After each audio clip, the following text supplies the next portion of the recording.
네, 중구가 지난 3년간 직영하던 초등돌봄센터의 운영을 서울시로 이관하기로 결정하면서 학부모들의 거센 반발이 이어지는 등 논란입니다. 하지만 서울시교육청은 현 돌봄 운영을 받을 수 없다고 공식적으로 밝혀서 향후 중구형 초등돌봄 운영에 난항이 예상됩니다. 이재원 기자입니다. 중구형 초등돌봄센터는 지난 3년간 중구청 직영으로 운영해왔습니다. 학교 안 센터가 9곳, 학교 밖 센터가 7곳입니다. 교실당 교사 2명을 두고 친환경 간식을 제공하면서 학부모 만족도가 99.4%에 달할 정도로 인기가 높습니다. 중구형 초등돌봄은 중구시설관리공단 내 사회서비스사업단을 임시로 만들어 운영하고 있는 형태입니다. 사회서비스사업단의 초등돌봄 인력은 88명으로 이 가운데 52명이 정규직입니다. 원래는 복지재단을 설립해 운영을 이관하려 했지만 걸림돌이 많아 사실상 재단 설립은 무효화된 상태입니다. 그렇다면 시설관리공단이 운영을 지속해야 하는데 문제는 돌봄 사업이 공기업 설립 취지에 맞지 않다는 겁니다. 시설관리가 주요 사업인 시설공단이 보육사업에도 뛰어들었기 때문입니다. 실제 중구는 재정 건전성과 효율성에 빨간불이 들어오면서 행안부의 재정 컨설팅 대상 지자체로 지목됐습니다. 전국 지자체 3곳 가운데 하나입니다. 특히 2019년부터 3년간 재정 효율성은 가장 낮은 등급인 마등급을 받았습니다. 재정 효율성 평가에는 위탁 예산 효율성이 가장 많은 비중을 차지합니다.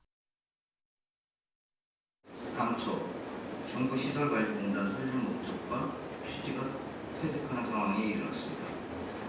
이처럼 기존 공단과 사회서비스 시설 설립 목적 자체가 다르다 보니 임시조직 운영에 대한 부담감, 예산 집행 처리 절차, 구청과 공단의 중복 업무로 인한 비효율성, 책임 소재 불분명 등 법적, 제도적, 구조적인 문제를 안고 있었습니다. 이에 중구는 초중돌봄 운영을 서울시 교육청에 다시 이관하고 서비스질을 유지하기 위한 예산은 별도로 지원한다는 계획입니다. 하지만 교육청의 생각은 정반대입니다. 현재 중구형 돌봄을 그대로 유지하고 재정상 문제가 되는 부분은 교육청이 지원하겠다는 입장입니다. 저희가 중구청장님한테 저희가 중구청에 요청을 했습니다. 저희가 재정적인 부담이나 이런 부분들을 더 할 용의가 있습니다. 같이 힘을 맞댈 테니까 중구청이 조금 힘든 부분을 같이 협의해서 중구 초등 돌봄 통합 돌봄 모델이 유지될 수 있도록 협력합시다. 중구는 현재 돌봄 운영을 이관하면서 돌봄 교사 등 직원의 고용을 승계해 줄 것을 요청한 상태. 하지만 교육청은 공개 채용을 하고 있는 상황에서 별도의 고용 승계는 있을 수 없다고 못 박았습니다.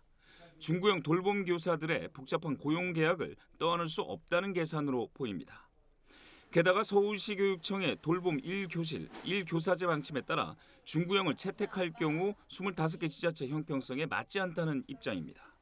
결국 돌봄 교사 인력 구조의 문제가 해결되지 않는 이상 교육청과 중구청의 줄다리기는 계속될 것으로 보입니다. BTV 뉴스 이재원입니다.